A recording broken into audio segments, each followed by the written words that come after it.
Welcome back to the Chuck and Shoop Show. I'm your host, Shoop. I'm your boy Chuck, and I'm ready to rock. And rock we will. Man, did that second round of the playoffs rock. Another great batch of games, some closer than others. Yeah, Rest in peace, New York Giants. yeah, it's all right. it's Yeah, it's all right. Yeah, we're all proud of the boys. But regardless, there are four teams left, and we're going to break down those matchups. We're also going to talk a bit about the eliminated teams and some of the dilemmas they're facing in the offseason and the near future. So get ready for some big time NFL coverage, but we got a big time segment to start off this show. And what is that segment, Mr. Chuck? you know how we do things. Little dubs and L's start us off. W's and L's, baby. Okay, so my W is going to be a bit controversial because it could easily be an L depending on your perspective. So this happened about 5 days ago in the Grizzlies-Lakers game.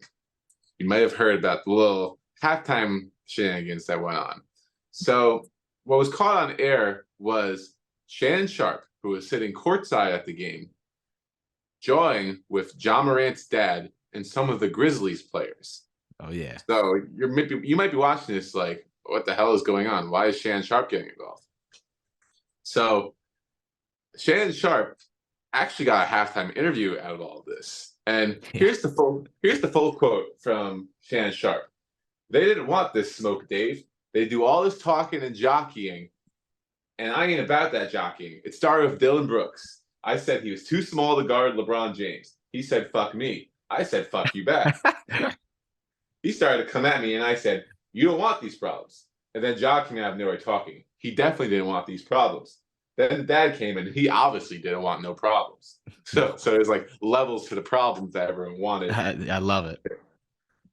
He finishes off by saying, but I wanted anything they had. Don't let these fools fool you now. Okay. So why is Shannon Sharpe making a big deal at an NBA game? I really don't know. Maybe because he was so close that he saw something with what the Grizzlies players were saying on the court that bothered him. So he decided to call some people out. Mm. We know he's a big LeBron stan too. So Oh that's yeah. also a part of it. Yep. But I think this is an absolute W because it turned what was really a meaningless regular season game into a WWE like event where players were former athletes from the stands, not even in the same sport, are causing havoc with the players on the court, and he doesn't even get ejected for it's unbelievable in that sense. Shannon Sharpe gets ratings for his show. The NBA gets more ratings as a result because of the clicks on this clip. And I really think at the end of the day, everybody wins. Oh, everybody wins. LeBron and Shannon Sharpe are even tighter. I love that quote. LeBron's like, I'm rocking with Shannon 365 days of the year, 366 days on leap year. And I love that. Shannon Sharpe backing up his boy. You know, I'm a big LeBron guy, but I love that. It's the NBA. 0 days gone by where there's a day with no drama in the NBA. It's still Yeah. 0 days every day. I love it. Like a men's soap opera. Exactly. And you know it's not a soap opera, tennis, but it is my dub because you know who's back, Shoop? Our Who's boy that? no our boy Novak Djokovic is back. Oh, He, baby. yeah, you know, a little taste right here. I think it was a little dub. You know, I'm keeping up with the tennis right here. I got my bets on Novak to win the whole thing. So he just swept this guy Rublev 6-1, 6-2, 6-4. He's on to the semifinals. And I wouldn't be surprised if he just sweeps a competition from here on out because nobody else is in that tournament, I think, that can beat him. Yep, and you had Nadal get eliminated early. Obviously, Federer's retired, so Yep, Djokovic is going to dominate for really as long as he feels like, as long as he wants to be in the sport. Uh, 100%. yeah, so someone else is going to have to rise to the top in the meantime. I agree. We'll see who it is. All You got right, L. Need a big so L from you. um, L, so um, watching football games more intensely these past few weeks because Mm-hmm. no more red zone, of course, big time playoff games. So, you watch games more intensely. You also listen to announcers more intensely. And I've always had a problem with Tony Romo since the first time he was an announcer. Now, what Tony Romo did that was fantastic when he first started was he was like the Nostradamus of play play calling. He would predict play calls before it happened, and everyone was very wowed by that. But I don't think a lot of people were ever very wowed by his voice. Well, it seems like the public is catching on because there are multiple articles across the internet just complaining about Tony Romo, and almost rightfully so. There's a few problems with Romo. Romo, it's like he just like bursts all of his energy into the broadcast when he doesn't need to. The biggest example of this was a few weeks ago when Naheem Hines had that special return touchdown, the opening kickoff, and Romo should have just sat and let the crowd do its thing, but Romo just kept unnecessarily rambling across the broadcast. Yo, that's funny Kind you of say ruined that. He was talking too much. That is funny. way too much. Now, there's other things that Roman does that really bothers me. He does a lot of grunts and like little side sound effects in his broadcasts, which just sounded a little bit weird. Like just sounds like your drunk friend trying to be too funny on the Yeah. couch, but failing miserably. Yeah. And I then see it now. um, Romo sometimes with his choice of words is not great. Like so in this past week when the Bills against the Bengals, Josh Allen threw a pass to Stephon Diggs, and he said it was a perfectly thrown ball, but it was a little bit wide. So changing the definition of perfect, I see. Um, but most It's of all, it's just his absolute indecisiveness on the mic. So where sometimes we'll be watching a replay of a challenge, and he'll be like, I don't know, Jim. Like you could have hired a homeless guy, and he could have said the exact same thing. So I hope more people catch on to this, but I am absolutely sick of watching Tony Romo. He needs his own mute button. I love that L. That's gotta it's there for L of the month, probably L of the week. Because I didn't really notice these things, but now I just noticed them. And the best part is the I don't know about this, Jim. How many times are you gonna hear that? Every game. I'm Every tired of him game. sucking off QBs. That's it. Yeah, yeah, I'm with that. My L is it isn't in the lake. It's in the Laker realm. It's not like a huge L, but it's more towards the Laker organization. Now, the Shannon Sharpe thing, it wasn't a terrible look. And then it's not even about that. It's just about the organization as a whole. I feel terrible for LeBron. LeBron is putting up immense numbers across the board every night, putting literally put I've never seen a man put the team on his back. Even though I was a kid, but the last time I've seen like someone put something on their back was again LeBron in like '03 when he got drafted. But this is 38-year-old LeBron, and I saw last night. I don't know if we could put this up, this picture, but it's LeBron. I'm pretty sure you saw it, Shoop, sitting there Mhm.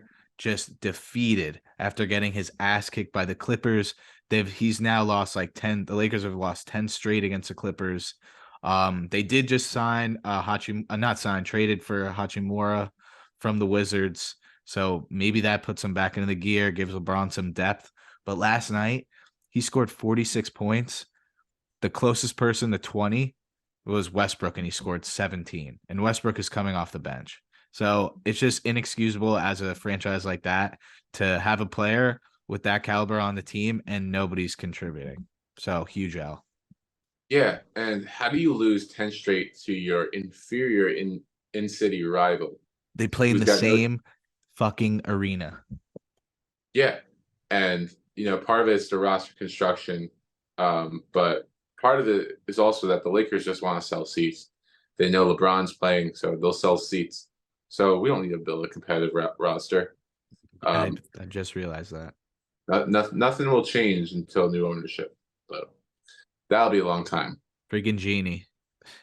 Yeah, but we got the genie on some Yes. NFL debates. Let's talk about the New York Giants. So, as we mentioned, we're proud of this team of how far they came this year under the tenure of Britt, under the tenure of Brian Dable. Mm-hmm. But they got some big questions to answer in the offseason. Their two most important players, Daniel Jones, Saquon Barkley, both free agents this offseason. A year ago today, we were questioning whether to pay either of them at all. And they both bounced back with huge years. And Daniel Jones really blossomed under the coaching of Brian Dable and had his best season ever. Turned the ball over way less than he has in the past. And Saquon Barkley finally rejuvenated himself, looking like the back of old. Now, Saquon has already made a comment saying that he understands that he's been hurt a lot recently, and he's not looking to reset the market at RB. Daniel Jones, however, he took a more passive approach, left it up in the air, saying whatever happens this offseason happens, and he was thankful for his time with the Giants. So let me leave this up to you, Chuck. Yes. Do they both deserve to get paid? And if they do both get paid, can they compete long term? I think they definitely both deserve to get paid. It's just the the way they pay them, right? So I was looking up like McCaffrey, he makes almost, I think it's like 15 million a year on a 4-year contract, right? Now that's like the standard, right? And nobody wants to pay running backs big money. But I think Saquon is that guy. He's come off of a ACL tear, ankle injury, what have you, and he's come back better than ever, maybe even like more improved than his rookie year, which was phenomenal. He did it all. You have a young O-line that can put the team on their back. This guy has all the chemistry. He's built for New York. I don't see them letting him go. I can see him signing him for like a 12 million a year, or like I don't know, but they'll come to an agreement, and they should sign Barkley 4 years, I think, and then ultimately franchise tag Danny Dimes for like the 30, whatever it is. That might be a cap hit, but I think you got to go with these two guys no matter what. Well, I agree that both of them should be re-signed, especially after the years they had. But the money part's a little bit tricky. Yeah. I think you absolutely can't franchise tag Saquon Yeah, you because can't. You cannot. because you got to give him a deal eventually at that point. And he might have only 3 or 4 really good seasons, as running backs don't last very long in the NFL. Period. Mm-hmm. Very rare that they play well into their 30s. So if you want to sign him, now's really a time, and I would even front load the money a lot in these next few years when you're going to get the best out of him. Daniel Jones is a tough one. So Daniel Jones played extremely well this year, and he fits well with Brian Dable. We saw how Josh Allen developed under Dable, and Jones is on a similar trajectory. Now, Jones, he's never really had a fair shot with elite receivers and O-line. But if you pay him and Saquon, then you're limiting your chances to really build on that. You have to nail your draft picks or develop the guys you have to really be competitive. The other thing that screws over the Giants a bit is the quarterback market this offseason. There's a lot of teams that are looking for quarterbacks. And ideally, the Giants should pay Jones in the mid-market range to like a 25 to 30 million tune, maybe up to 35. I like it. But it's not like they have leverage. There's so many teams that would want a quarterback like that. And if they just let him walk in free agency, someone's gonna pay him. So the Giants can't lowball the offer. They can franchise tag, but the franchise tag is still pretty expensive, and then you're gonna end up having to give him a contract anyway. Yeah, I see the tricky. Yeah, my analysis is I'm happy I'm not in this situation. Yeah, yeah, but, agreed. But the Giants going to next year without either of these guys would be a disaster. So yeah, they got not good. Couldn't have said it better. Yeah, so it's funny that we talk about this because there's a similar situation going on with another NFC East team that we just saw unfold. Cowboys once again missed the conference championship, losing to the 49ers. They played well. It was a tough game. Tony Pollard's injury certainly hurt. But The Cowboys were held back by two things. So Pollard got hurt, and Zeke was got the full load. He's their $95 million boy, and he looked washed. Could not do anything. Good Awful. run defense, but just didn't make a difference in the game. And then Dak with two backbreaking turnovers. So backbreaking that the Cowboys official Twitter even tweeted out saying Dak threw costly interceptions. Like their own Twitter, like the official Twitter. It was ridiculous. So here's the question I'm going to propose to you, Chuck. Yes. Have the Cowboys hit their ceiling with the current core that they have? See, as a Giants fan, yeah, 100%. It's chaos right now, and I love it. I love to see what happened, what the 49ers did. I love to see Dak just be Dak, But as a realist, you can't count him out because it has to be two things. It is Dak's quarterback play, also has to be coaching. It has to be coaching. There were like two plays that Dak missed, but there was another play that's on Trayvon Diggs, but he missed a pick off a tip pass. Like you got to execute on these plays. Like you got to do the little things in practice, work on tip passes. I don't know. Definitely a lot of missed tackling on defense too, but you can't knock that defense because it is a championship defense and they have all the weapons to be a championship team. Yes, Dak's holding them back, but at the same time, they can't quit on the situation. They got to maybe give Dak one more year, but it definitely is not looking good. Or they got to change a coach. I definitely wouldn't suggest a rebuild or anything, but you're right to touch on the coach. My opinion, Mike McCarthy, I think that he's just an average coach with above average coordinators. Yes. That elevates the team's status. There's a reason why him and Aaron Rodgers could never make it work. He's just very conservative and just gets out coached by the big names. I mean, I'm going to highlight a play that really didn't matter, which is the last play of the game. But the fact that he lined up in that formation and 49ers called the timeout and he still went for it. The Cowboys shot themselves in the foot in every way possible in that last drive. But what I'm going to say is, yes, the defense is legit. But as long as Dak and Zeke are swallowing up all that money, how is this team going to take that next step? They just need that like a fire, that spark. And I don't know if McCarthy's the guy to do it. Dak makes the worst throws at the worst possible times. And really, I just think this franchise has been cursed for like over 30 years now. It has to be.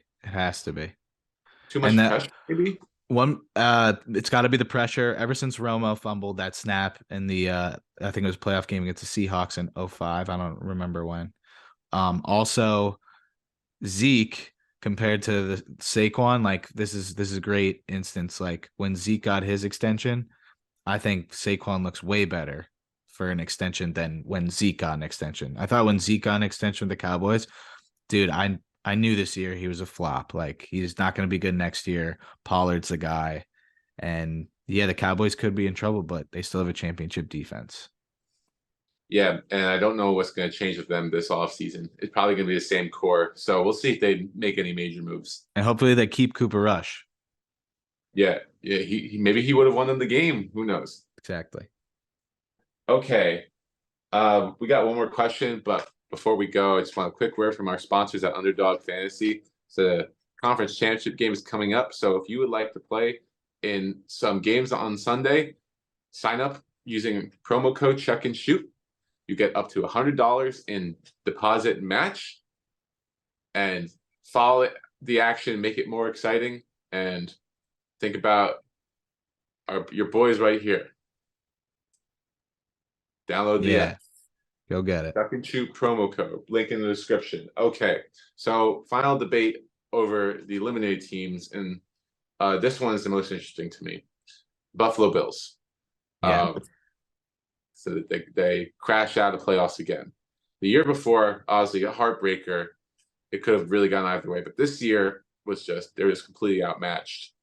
physically and mentally in Yeah. their home stadium with DeMar Hamlin cheering them on. What, in your opinion, watching that game, processing it, what is wrong with the Buffalo Bills right now? When you see the snow coming down in that game, you saw this the field was covered in snow.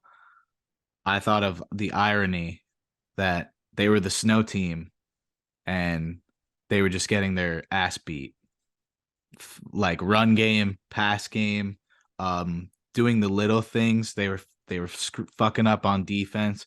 Two touchdowns that the Bengals got in the first half were defensive mistakes.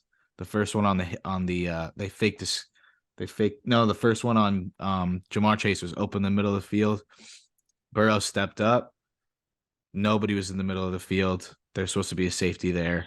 They ran wrong coverage. The other one, they pump faked a tunnel screen, and then the guy went up the sideline for a fade wide open. Whose man is that? Just misalignments. Bengals absolutely just ran over the Bills. Joe Mixon went off. That was like the last person in the game I thought who's gonna go off. The Bills secondary was nowhere to be found. Tre'Davious White coming off an injury, he didn't really look that good.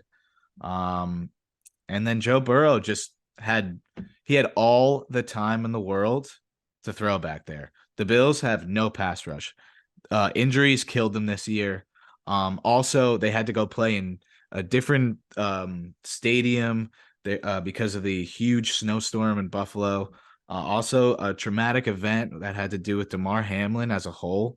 Like those three things, like just what a long fucking season. Like if I'm a Bills fan, I'm just like at the end of the day, I feel like Stephon Diggs on Twitter saying shit like we fucking lost like again to like the Bengals, who the week before couldn't score in the second half against the Ravens team with no Lamar Jackson on the other side.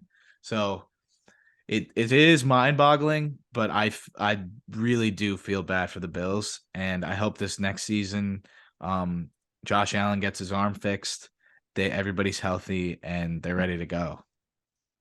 Well said, Chuck. Lots of problems with the Bills. I think they just simply got outcoached, like big time. That too. Uh, That too. the Bengals dialed up these blitzes, these corner blitzes from the nickel, and the Bills just they only ran 5 of these plays and they got pressure on 4 of them. Bills were just completely unprepared. The Sean McDermott did nothing to adjust to it. But the other thing is, without Dable, Josh Allen just looks kind of lost out there. It's happened multiple times this season where he's an erratic player by nature. He loves to bomb it deep. He'll run or pass on any play. You never know what's going to happen when the ball's in Josh Allen's hand. Yeah. But when the Bengals players were holding their assignments and being disciplined, Allen was making these trying to make these wild throws and just not connecting. And it's really just inexcusable that they put up 10 points. Mm-hmm. Bottom line, Allen, I would say he's got to get his issues fixed, but it's the Bills' play calling that's relying too much on Allen trying to be Superman. Allen and Diggs. Yeah, it's just not working. I mean, they really these receivers like Gabe Davis, Shakir. They put up numbers, but they're not real number 2 guys or real complementary guys. They're just guys out there benefiting from a good quarterback. The Bills could really use another guy if they want to make this offense dominant. And my last point is Buffalo has designed its entire offense as an air raid kind of system. But that kind of system is not built to win in Buffalo in January. If they're not a running team, they've got talented running backs on the roster, but they're not built around the running game besides Josh Allen design runs. Yeah. And that hurts them. Because everybody's looking for it. Yeah, exactly. So Bill's got a lot of soul searching to do this offseason. If heads will roll if they don't make noise next season. Oh yeah. Look for the Jets if they sign Aaron Rodgers. They'll be my favorite for the AFC East. I think we got to slow down there a little bit. But shout out to the Brett Favre arc. Yeah. Let's go for round two, Yeah, let's baby. full circle. Yeah, it really is crazy. All right. So here we are. NFC Championship, AFC Championship. Sunday should be a really good one. I don't think there's a doubt that we got the four best teams in the NFL right now, Oh yeah. which makes it great. We love the Cinderella stories, but it should be two extremely competitive games. Neither game has a point spread bigger than -3. So they're predicting competitive. So let's start with the NFC Championship. We got 49ers at Eagles. Brock Purdy is obviously the story, keeping his undefeated streak alive. But the Hmm. Eagles looked dominant last week. And say what you want about the Giants, I just think it was a complete performance by the Eagles on both sides of the ball. Yeah. It's a really tough matchup, but what matchups are you looking at in this game to make a difference?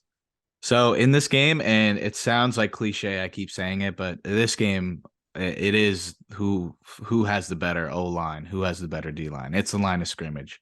I'll give Eagles the edge on the defensive back side for their defense. But I think the 49ers, they just have better. I think they have better guys all around. Like on defense, Fred Warner, Nick Bosa, in the secondary, Tre'Davious Ward, um, what's his name? Not Tart. I think Tart. What also on offense, we got Brandon Ayuk, Trent Williams at left tackle, McCaffrey, Debo Samuel, Kittle. Like I think they have an elite group, and whoever does better up front on either side, offense and defense, wins the game. To get at the Eagles, there was no pass rush the Giants had last week. They played like shit. Let's be honest. But that O line Mhm. is outstanding. So Nick Bosa is gonna have to get around those tackles. Look at him to go after Lane Johnson because he's even though he looked fine, he was favoring an injury earlier these past 2 weeks. So I'm looking for Nick Bosa to get after Jalen Hurts, and Jalen Hurts is going to have to throw outside the pocket because the only way they can exploit the 49ers is if the 49ers play man and the Eagles run their RPO threat and they keep like a numbers game outside and inside zone. So we'll see what happens, but I got the Niners. Interesting. So I agree with you with the trenches. They're going to be especially huge. Two really good O lines and two really good D lines. You could Yeah, argue two best D lines in the whole NFL. that too. What I'm looking at, a matchup that could be exploited in this game as there's talent on both sides of the ball. The 49ers cornerback group has been uh, pretty torched, uh, especially these last few weeks of the season. Charvarius Ward in particular, he's their number one corner, but he's not played well. He DK Metcalf absolutely dominated him in the first week of the playoffs. Uh, and if the Eagles O line holds up, then I think we're going to see plenty of open AJ Brown and Devontae Smith. I think they're going to scheme up and get them open. I don't see it as a big running game day for the Eagles, but one thing that the 49ers struggle with is limiting mobile quarterbacks. Hurts, they can stuff the run game on the inside, but if Hurts can get to the outside and start making plays, it could be a long day for the 49ers defense. They might be spending a long time on the field. Last thing. So Brock Purdy.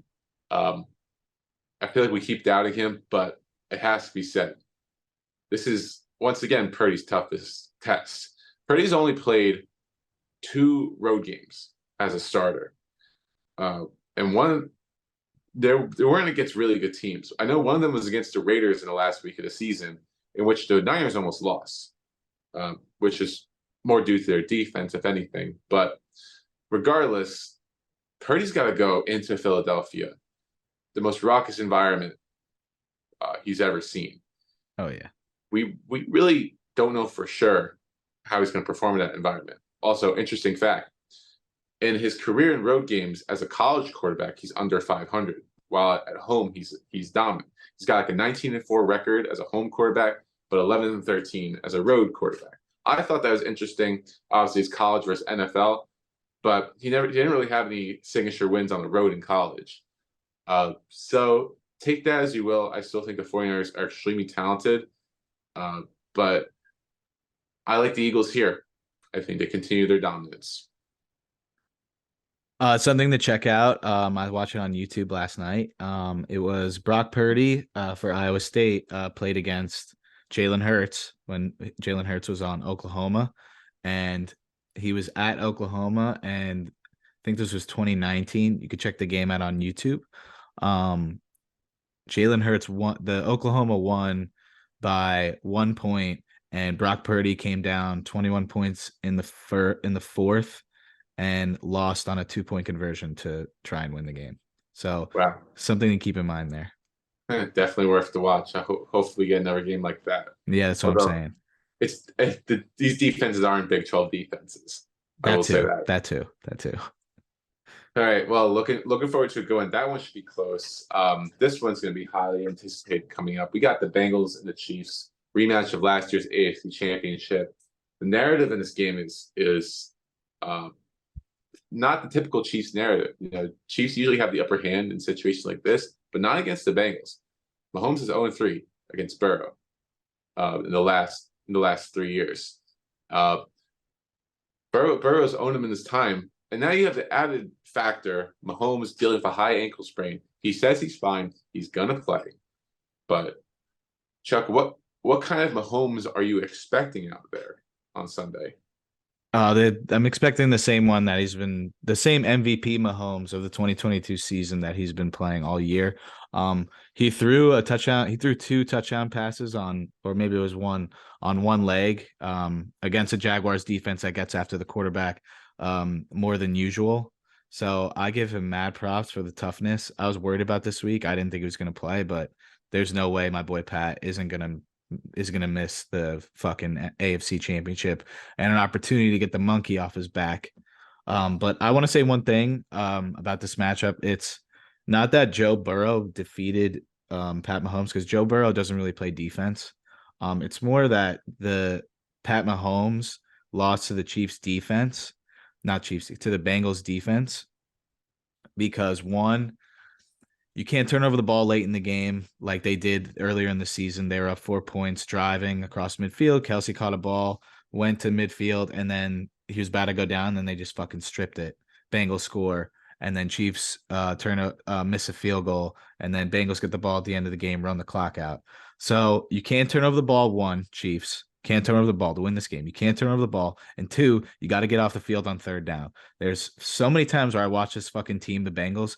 The Chiefs will get them on 3rd and 8, 3rd and 5, 3rd and 7, and somehow fucking there's a check down open or a guy in the middle of the field just open.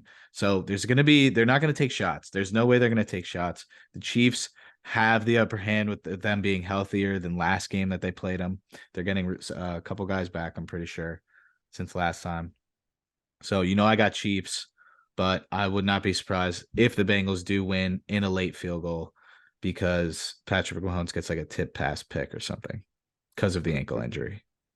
Yeah, that would be some BS though, but I'm locking it in. The Bengals are going to win this game. My lock of the We'll playoffs see. actually. Uh, Okay. the, That's your the lock. re- What is it? Just money line? just winning the game. I mean, it's a 1 point spread anyway, so basically, it's money line anyway. But the reason the Bengals have owned the Chiefs over the years because Joe Burrow, he excels against the blitz more than any other defensive scheme. The Chiefs need to blitz to generate pressure, and Burrow eats that up all day, and he has in the past.